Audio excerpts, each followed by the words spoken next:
Hi everyone. Comment ಸೆಕ್ಷನಲ್ಲಿ gripe water ಕುಡಿಸ್ಬೇಕು ಬೇಡವೋ ಅನ್ನೋದು ತುಂಬಾ ಪೇರೆಂಟ್ಸ್ ಕೇಳಿದ್ದಾರೆ. ಸೊ ಇವತ್ತು ಅದನ್ನು ಕ್ಲಾರಿಫೈ ಮಾಡ್ಕೊಂಬಿಡೋಣ. ಈಗ 1995 ಏನು ಇಯರ್ ಇತ್ತಲ್ವ, ಅದ್ರ ಮುಂಚೆ ಗ್ರೈಪ್ ವಾಟರ್ ಬರ್ತಿತ್ತಲ್ವ, ಅದರಲ್ಲಿ ಮೇಜರ್ ಏನಿರ್ತಿತ್ತು ಕಾಂಪೊನೆಂಟು ಆಲ್ಕೋಹಾಲ್ ಇರ್ತಿತ್ತು. ಎರಡನೇದು ಏನಿರ್ತಾ ಇತ್ತು, ಶುಗರ್ ಇರ್ತಾ ಇತ್ತು. ಸೊ ಆಲ್ಕೋಹಾಲ್ ಮಗುಗೆ ನಿದ್ದೆ ತರಿಸೋದಕ್ಕೆ ಹೆಲ್ಪ್ ಮಾಡ್ತಿತ್ತು ಅಂತ ಕುಡಿಸಿದ ತಕ್ಷಣನೇ ಮಕ್ಕಳು ಆರಾಮಾಗಿ ಮಲಗ್ತಿದ್ರಲ್ಲ. ಸೊ ಪೇರೆಂಟ್ಸಿಗೆ ಸ್ವಲ್ಪ ಖುಷಿ, ಆರಾಮಾಗಿ ಮಲಗ್ತಿದೆ ಅಲ್ಲ ಮಗು ಅಂತ. ಹಾಗೆ ಸ್ವೀಟ್ನಿಂಗ್ ಏಜೆಂಟ್ ಕೂಡ ಅದರದ್ದು ಟೇಸ್ಟ್ನ ಪ್ಯಾಲೆಟೇಬಲ್ ಮಾಡ್ತಾ ಇತ್ತು. ಆಲ್ಕೋಹಾಲಿಂದ ಮಕ್ಕಳಿಗೆ ತುಂಬ ಸೆಡೇಷನ್ ಎಫೆಕ್ಟ್, ನಿದ್ದೆ ತುಂಬಾ ಬರೋದು, ಉಸಿರಾಟಕ್ಕೆ ತೊಂದರೆ ಆಗೋದು, ಇದೆಲ್ಲ ಕಂಡು ಬಂತು. ಅದಕ್ಕಾಗಿ ಆಲ್ಕೋಹಾಲ್ನ ತೆಗೆದ್ರು ಅದರಿಂದ.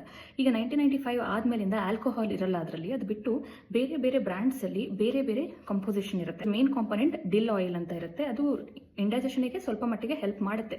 ಬಟ್ ಅದ್ರ ಜೊತೆಗೆ ಸೋಡಿಯಂ ಬೈಕಾರ್ಬೋನೇಟ್, ಸೋಡಾ ಅಂತ ಹೇಳ್ತಿರಲ್ಲ, ಅಸಿಡಿಟಿ ಆದಾಗ ನೀವು ತೊಗೊತೀರಲ್ಲ, ಅದು ಕಾಂಪೊನೆಂಟ್ ಇರುತ್ತೆ. ಬಟ್ ಚಿಕ್ಕ ಮಕ್ಕಳಲ್ಲಿ pH-ನ ವೇರಿ ಮಾಡುತ್ತೆ, ಸ್ಟಮಕಿನ pH-ನ. ಮೂರನೇದು ಏನು ಕಾಂಪೊನೆಂಟ್ ಇರ್ಬೋದು, ಮೆಂಥಾಲ್, ತಣ್ಣಗೆ ಫೀಲ್ ಬರಲಿ ಅಂತ ಪೆಪ್ಪರ್ಮೆಂಟ್, ಇಂಥವನ್ನೆಲ್ಲ ಆ್ಯಡ್ ಮಾಡಿರ್ತಾರೆ. ಸೊ ಇದು ವಾಪಸ್ ರಿಫ್ಲೆಕ್ಸ್, ವಾಂತಿ ಬರೋ ಥರ ಫೀಲ್ ಮಾಡಿಸುತ್ತೆ ಮಕ್ಕಳಿಗೆ. ಲಾಸ್ಟ್ ಒನ್ ಏನಂದರೆ ಶುಗರ್ ಇರುತ್ತೆ. ಲೆಸ್ ದೆನ್ 2 years ನೀವು ಮಕ್ಕಳಲ್ಲಿ ಶುಗರ್ನ ಕೊಡಬಾರ್ದು. ನ್ಯಾಚುರಲ್ ಆಗಿ ಬರೋ ಶುಗರ್ಸ್ನ ಮಾತ್ರ ಕೊಡಬೇಕು, like fruits. But in case ನೀವು ಕೊಟ್ರಿ ಅಂತ ಅಂದರೆ ಅರ್ಲಿ ಏಜಲ್ಲೇ ಅವರಿಗೆ ಟೂತ್ ಡಿಕೆ ಆಗೋ ಚಾನ್ಸಸ್ ಇರುತ್ತೆ. ಸೊ ಇನ್ನೂ FDA ಇದನ್ನು ಅಪ್ರೂವ್ ಮಾಡಿಲ್ಲ, ಮತ್ತು ಎಷ್ಟೇ ಎಕ್ಸ್ಪೆರಿಮೆಂಟ್ಸ್ ಮಾಡಿದ್ರೂ ಇದು ಇಂಡೈಜೆಷನ್ಗೆ ಹೆಲ್ಪ್ ಆಗುತ್ತೋ ಇಲ್ವೋ ಅಂತ ಒಂದು ಕನ್ಕ್ಲೂಷನ್ ಬಂದಿಲ್ಲ. Stay safe, have a good day.